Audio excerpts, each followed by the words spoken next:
اے ہمارے نبی اگر آپ نے اس موقع پر بھی صبر کیا تو صبر کا فائدہ بہت اچھا ہوگا. تو زبیر نے کہا کہ اگر تو نے حمزہ کو قتل کیا تو میں تجھے آزاد کر دوں. اور ہند نے کہا کہ میرے بدن پہ جتنے زیورات ہیں اگر تو نے حمزہ کو قتل کیا تو میں سارے زیورات تجھے دے دوں گی، لیکن تجھے مجھے حمزہ کی لاشیں بتانی ہوگی. جب حضرت وحشی نے اسلام قبول کیا تو صحابہ سے پوچھتے تھے، بلکہ حضور علیہ السلام نے بھی پوچھا تھا کہ وحشی بیٹھو اور بتاؤ کہ تم نے میرے چچا کو کیسے قتل کیا. اور بھی بعد میں لوگوں نے پوچھا تو جناب وحشی خود بتاتے ہیں کہ جب ہم لوگ احد میں چلے، احد کے میدان میں جب ہم گئے تو مجھے احد کی جنگ سے کوئی دلچسپی تھی نہیں، کیونکہ وہ جنگ میری تو تھی بھی نہیں. مجھے بس اتنا تھا کہ میں اگر حمزہ کو مار دوں گا تو آزاد ہو جاؤں گا، مجھے آزادی مل جائے گی. اور اگر میں نے وہ لاش ہندا کو بتا دیا تو اس کے زیورات بھی مجھے ملیں گے، 10 سونے کے سکے بھی ساتھ ملیں گے. میں نے صرف 2 کام کرنا تھا، ایک حمزہ کو مارنا تھا اور دوسرا اس کی لاش بتانی تھی. وحشی کہتے ہیں کہ میں پوری جنگ میں گھوم رہا تھا اور لوگوں سے پوچھتا تھا کہ اس میں حمزہ کون ہے. تو وحشی کہتے تھے بہت خوبصورت اور اونچے قد کا ایک انسان، اس کے بارے میں لوگوں نے بتایا کہ یہ حمزہ ہے. اور حمزہ ایسے نہیں لڑتے تھے کہ جا کے کسی کی بھی پیٹ میں چکو گھوس دینی، تلوار ڈال دینی. آپ جب لڑتے تھے تو مخاطب کرتے تھے، سامنے سے بلاتے تھے. ایک کافر کو بلایا، حمزہ تھے. آج کل لوگ بڑے شریف بنتے ہیں. ذرا بات سمجھ کر کی جائے. ہم کہتے ہیں کہ صحابہ کا تیور تو ذرا کوئی دیکھے. امیر حمزہ کہتے ہیں او عورتوں کی ختنہ کرنے والی کے بیٹے ادھر دیکھ، اور مجھ سے لڑ. اور اس کے بعد اس نے جب ادھر رخ کیا تو حضرت امیر حمزہ نے اس کو نیچے گرایا، اس کے ٹکڑے کیے. وحشی کہتے ہیں کہ یہ منظر میں دیکھ رہا تھا، وہ نیچے گرا. جب وہ نیچے گرا تو آپ اس کی طرف جھکے. حضرت امیر حمزہ اس کی طرف جھکے. جب جھکے تو وہاں پر تھوڑی زمین اونچ نیچ تھی، وہاں زمین تھوڑی اونچ نیچ تھی. تو جب اونچ نیچ زمین تھی تو آپ کا پیر پھسلا. تو چونکہ آپ نے پہن رکھا تھا زرہ، حضرت امیر حمزہ نے زرہ پہن رکھا تھا، تو جب پیر پھسلا آپ کا تو پھسلنے کی وجہ سے وہ جو زرہ تھی تو وہ زرہ آگے ہوئی. اور جب وہ زرہ آگے ہوئی تو یہ جو پیٹ کا حصہ ہے وہ کھل گیا. اور جب وہ پیٹ کا حصہ کھلا تو وحشی کہتے ہیں پھر میں نے درخت کے پیچھے میں چھپا ہوا تھا، وہیں سے میں نے نیزہ اٹھایا اور زور سے، اور آپ کے وہیں ناف کے نیچے جا کر کے وہ لگا. اور جب وہ لگا ہے تو آپ نے غرا کر کے، جیسے آواز تیز ہوتی ہے شیر کی طرح، ویسے غرا کر کے آپ نے تلوار میری طرف لہرائی. لیکن نیزہ اتنی اندر تک جا چکا تھا کہ وہ تلوار لہرا رہے تھے، اور تلوار لہرانے کے بعد زمین پر آئے. زمین پر آئے تو وحشی کہتے ہیں اس کا فائدہ اٹھاتے ہوئے میں نے ان کو شہید کر دیا. اور شہید کرنے کے بعد میں ہند بن عتبہ کے پاس گیا. اور جانے کے بعد اور زبیر کے پاس گیا تو میں نے زبیر سے کہا میں نے حمزہ کو قتل کر دیا.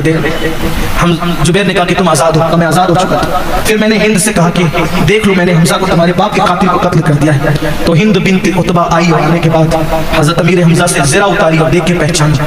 اور پہچاننے کے بعد حضرت وحشی کہتے ہیں کہ پھر اس نے میرے سامنے ہونٹ کاٹے، ناک کاٹی، کان کاٹی، انگلیاں کاٹی، اور اس کو ایک رسی میں پرویا، اس کا ہار بنایا، بازو بند بنائے، پیروں کے پازے بنائے اور اس کو پہنا. اور حتیٰ کہ پھر اس نے مجھ سے کہا کہ اس کا سینہ چیر دے. تو حضرت وحشی نے کہا کہ پھر میں نے سینہ بھی چیر دیا.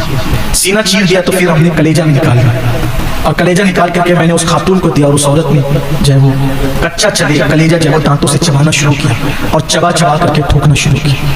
امیر حمزہ رضی اللہ عنہ شہادت ہو گئی آپ کی، اور آپ کے ساتھ یہ کیا گیا.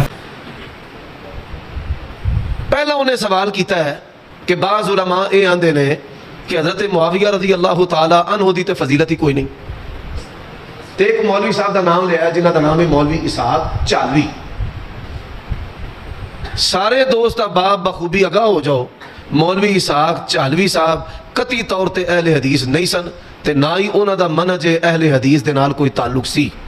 انہاں دی زندگی دے اندر ہی ہفت روزہ اہل حدیث دے اندر انہاں دے افکار و نظریات لکھ کے کبار علماء دے جڑے فتوے نے وہ شائع ہوئے کہ انہاں دا منہج مسلک اہل حدیث منہج محدثین دے نال دور دور تک بھی کوئی تعلق نہیں. تانوں پتہ ہے کہ جماعت اسلامی دے اندر کئی پرانے علماء اہل حدیث سیاسی طور تے داخل ہو گئے تے خلافت و ملوکیت کتاب پڑھ کے انہاں دا بھی دماغ خراب ہو گیا. انہاں مولویاں دے اندر مولوی اسحاق چالوی دا شمار ہوتا ہے. حضرت معاویہ رضی اللہ تعالی عنہ دے فضائل ہے نے یا نہیں انشاءاللہ میں چند چیزاں تواڈے سامنے رکھنا چاہنا ہاں. لیکن ایک بات پہلے واضح کر دیاں، جڑا بیٹے نے دوسرا سوال کیتا ہے کہ خطباء جڑے نے وہ آندے نے کہ ہندا نے حضرت حمزہ رضی اللہ تعالی عنہ دا کلیجہ چپایا. میرے بھائیو دوستو، اے جاہل خطباء تے واعظین جڑے رواندے نے تے جیباں خالی کراندے نے تے جھولیاں پھراندے نے، یا انہوں نے موضوع پھبان واسطے رسول اللہ دے ہنسو آپ بھی روندے نے تے لوگاں نو بھی رواندے نے. حضرت ہندا رضی اللہ تعالی عنہا دے بارے اے بالکل جھوٹا تے بناوٹی پروپیگنڈا جڑا ہے وہ بیان کرنا شروع کر دیتا اور لوگ سندے نے اور نسل در نسل انہاں دے اندر چلتا آ رہا ہے.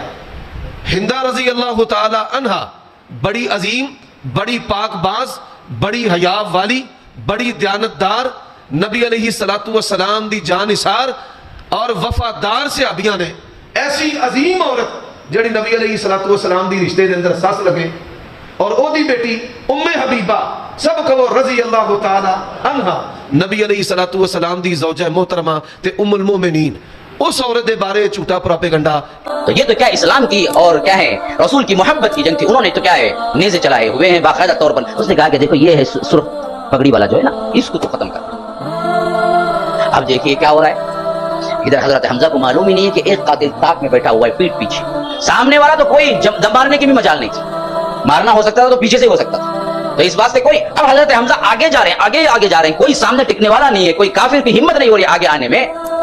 تو اسی اسنا میں پیچھے سے وار، جیسے ہی وہ نشانے پہ آتے ہیں حضرت حمزہ، تو اس نے پیچھے سے اس تیزی سے مارا کہ یہاں پیٹ سے نکلا اور پیٹ سے نکل گیا. اس زور اور شدت سے مارا. اور حضرت حمزہ کیا ہے خون بہنے کی وجہ سے اس وقت بھی چلا رہے ہیں تلوار چلا، حتیٰ کہ آہستہ آہستہ خون بہنے کی وجہ سے گرتے چلے گئے یہاں تک کہ شہید ہو گئے. اب جب یہ کارنامہ ہو گیا نا، اس کے لیے تو کارنامہ بہت اب بھاگتا ہے. ہندا کے پاس آیا، کہا کہ دیکھو میں تمہارا کام کر دوں، میں تو آزاد ہوں. تو اس نے کہا کہ جب تک میں اپنی آنکھوں سے نہ دیکھ لوں میں تمہیں آزاد نہیں کر سکتی. مجھے بتاؤ کہاں ہے وہ لاش. اب وہ دوڑتا ڈھونڈتا آیا اور بتایا کہ دیکھو یہاں ہے وہ لاش. اب اس وقت کی سخت دلی یا سنگ دلی جو بھی کہہ لیجئے کہ انتہائی آج کیا ہے غصے والی کیوں نہ ہو، غصے والا کیوں نہ ہو، اس حد تک تو نہیں جا سکتی، لیکن وہ عربوں میں تھا رواج. تو پتہ نہیں اس کو کیا آیا کہ وہ حمزہ کی لاش کو باقاعدہ یہاں نلی سے لے کر پیٹ تک چیرتے، پھر ان کے پورے کیا ہے اعضائے جسم اندر کے کیا ہے معدے کے نکال لیے اور ان سب کو کیا ہے ہار بنا دیا اور وہ ہار کیا ہے اپنے گلے میں ڈال دیا اور اس ہار میں سے کیا ہے کلیجہ چبا کے کھانے لگی. بعض نے کہا کہ کھایا، بعضوں نے کہا کہ تھوک دیا کھا کے. اتنا غصہ تھا حضرت حمزہ پر، گویا کہ مسلا کر دیا لاش کو. مسلا کہتے ہیں کہ کان کو الگ، دھڑ کو الگ، ہاتھ کو الگ، پاؤں کو الگ، اس طرح ٹکڑے ٹکڑے کر دیے. جنگ ختم ہونے کے بعد اللہ کے رسول کو اطلاع ملی حضرت حمزہ شہید ہو گئے. اللہ کے رسول نے کہا کہ بتاؤ مجھے کہاں ہے. جب آ کے دیکھا تو اللہ کے رسول کے آنسو تھم نہیں رہے تھے، کیونکہ لاش دیکھنے کی حالت میں بھی نہیں تھی، ٹکڑے ہو گئے تھے پورے. اسی اسنا میں حضرت حمزہ کی بہن صفیہ جو اللہ کے رسول کی پھوپھی ہوتی تھی رشتے میں اور سگی بہن تھی حضرت حمزہ کی، انہوں نے کہا کہ اللہ کے رسول میں اپنے بھائی کی لاش دیکھنے کے لیے آ رہی ہوں، مجھے اجازت دیجیے. اللہ کے رسول سوچ رہے تھے کہ نازک عورت ہے اور اپنے بھائی کی لاش دیکھ کے کیسے سنبھال پائے گی. اس بات سے صحابہ کو کہا کہ دیکھو صفیہ کو روک دو، کہو کہ ان کے بھائی کی لاش ایسی ہے کہ وہ دیکھنے کی سکت نہیں رکھتی ہیں، اس واسطے وہ واپس چلے جائیں.